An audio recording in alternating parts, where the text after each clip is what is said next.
தமிழ்நாட்டின் மதுரைக்கு வந்திருந்த பிரதமர் மோடி, இந்தியாவின் வளர்ச்சிக்கு நிகரான வேகத்தில் தமிழகமும் வளர்ச்சியடைய வேண்டும் என்று நான் விரும்புகிறேன். கடந்த 10 ஆண்டுகளில் இந்தியாவில் எய்ம்ஸ் தொடங்கப்பட்டதில் மதுரைக்கும் எய்ம்ஸ் கிடைப்பதை நாங்கள் உறுதி செய்தோம். மத்திய அரசுக்கு மாநில அரசு ஒத்துழைப்பு கொடுக்காவிட்டாலும் தமிழகத்தின் வளர்ச்சிக்காக பாடுபடுகிறோம். தமிழகத்தின் முன்னேற்றத்திற்கு இடையூறாக இருக்கும் கட்சிகளிடமும் மனிதர்களிடமும் எச்சரிக்கையாக இருக்க வேண்டும் என்று பேசியிருந்தார்.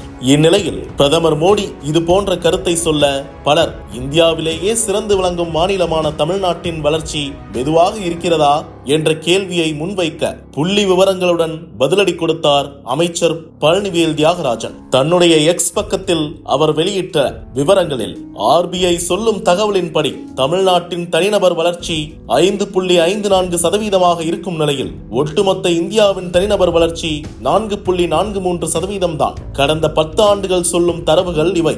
1.3 முதல் 1.44 மடங்கு இந்திய சராசரி தனிநபர் மொத்த வளர்ச்சியுடன் ஒப்பிடுகையில் தமிழ்நாட்டின் வளர்ச்சி அதிகமாகவே உள்ளது.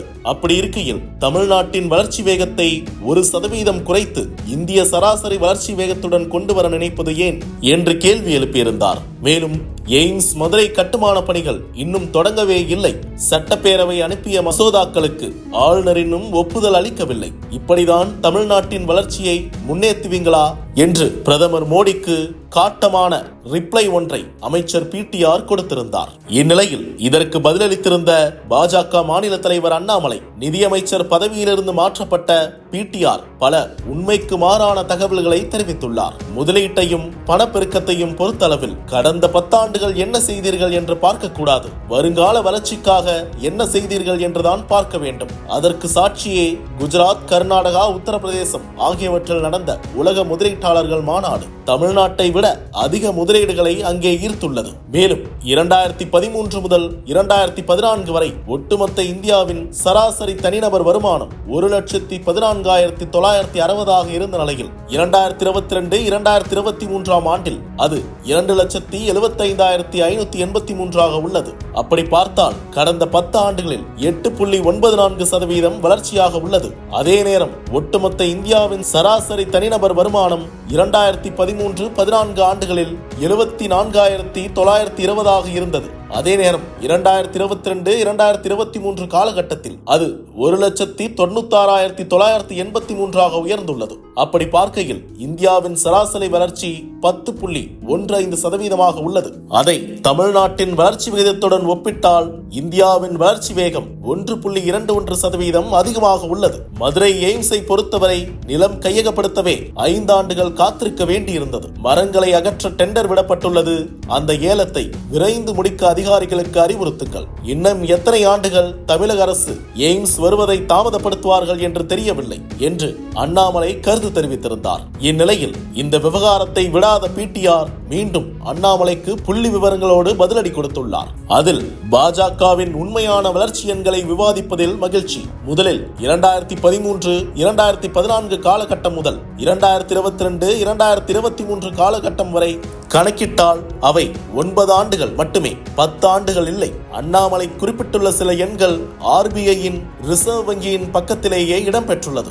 அதை ஒப்பிட்டு பார்க்கையில் 2013-14 காலகட்டத்தில் இந்தியாவின் சராசரி தனிநபர் வருமானம் 89,796.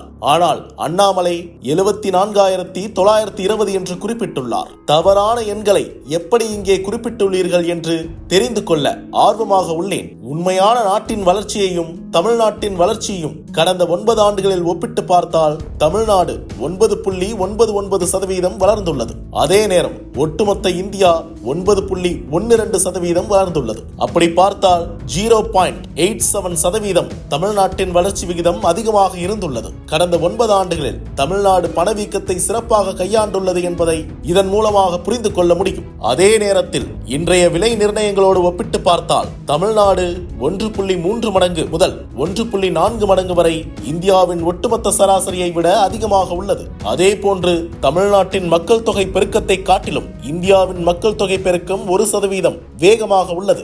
அதை வைத்து தோராயமாக விகிதமாக ஒப்பிட்டால் ஒட்டுமொத்த வருடாந்திர வளர்ச்சி விகிதம் கடந்த 9 ஆண்டுகளில் தமிழ்நாட்டுக்கு 10.43%, இந்தியாவுக்கு 10.34% உள்ளது. தமிழ்நாட்டுக்கு பல்வேறு தடைகள் இருந்தாலும் இந்த புள்ளி விவரங்களை எல்லாம் பார்த்தால் தமிழ்நாடு ஒன்றும் பின்னே தேங்கி நிற்பது போல் தெரியவில்லையே என்று புள்ளி விவரங்களோடு காரசாரமாக பதிலடி கொடுத்துள்ளார் பிடிஆர். இந்நிலையில் அண்ணாமலைக்கும் பிடிஆருக்கும் இடையேயான சமூக வலைதளத்தில் நடக்கும் இந்த தமிழ்நாடு வளர்ச்சி வர்சஸ் இந்தியா வளர்ச்சி குறித்த யுத்தம் புயலை கிளப்பியுள்ளது.